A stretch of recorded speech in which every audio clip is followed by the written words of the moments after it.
Hi friends, welcome to English Vinglish. பேய், பிசாசு, ரத்தக்காட்டேரின்னு சொல்லி உங்கள் ஃப்ரெண்ட்ஸு கூட நீங்கள் சராமரியாக பேசி ஃபன் பண்ணியிருப்பீங்க. இப்போ அந்த வேர்ட்ஸோட இங்கிலீஷ் மீனிங் என்னன்னு சொல்லி இப்போ பார்க்கலாம். ஃபர்ஸ்ட் ஒன், பேய் அப்படின்னா கோஸ்ட். பேய்னா கோஸ்ட்.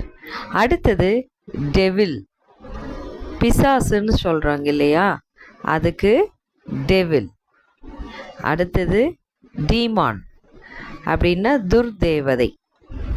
இந்த தேவதைகளில் கண்ணுக்கு தெரியாது அப்படின்னு சொல்லுவாங்க. யாருமே பேயை பார்த்ததும் கிடையாது தான், பட் பார்த்தவங்க இருந்தால் கண்டிப்பாக கமெண்ட் பண்ணுங்கள். நெக்ஸ்ட்டு பார்த்தீங்கன்னா வேம்பயர். வேம்பயர்னா இரத்த காட்டேரி. Ghost, devil, demon, vampire. பேயை கண்டிப்பாக பார்த்துருந்தீங்கன்னா மறக்காமல் கமெண்ட் பண்ணுங்கள். Thank you friends.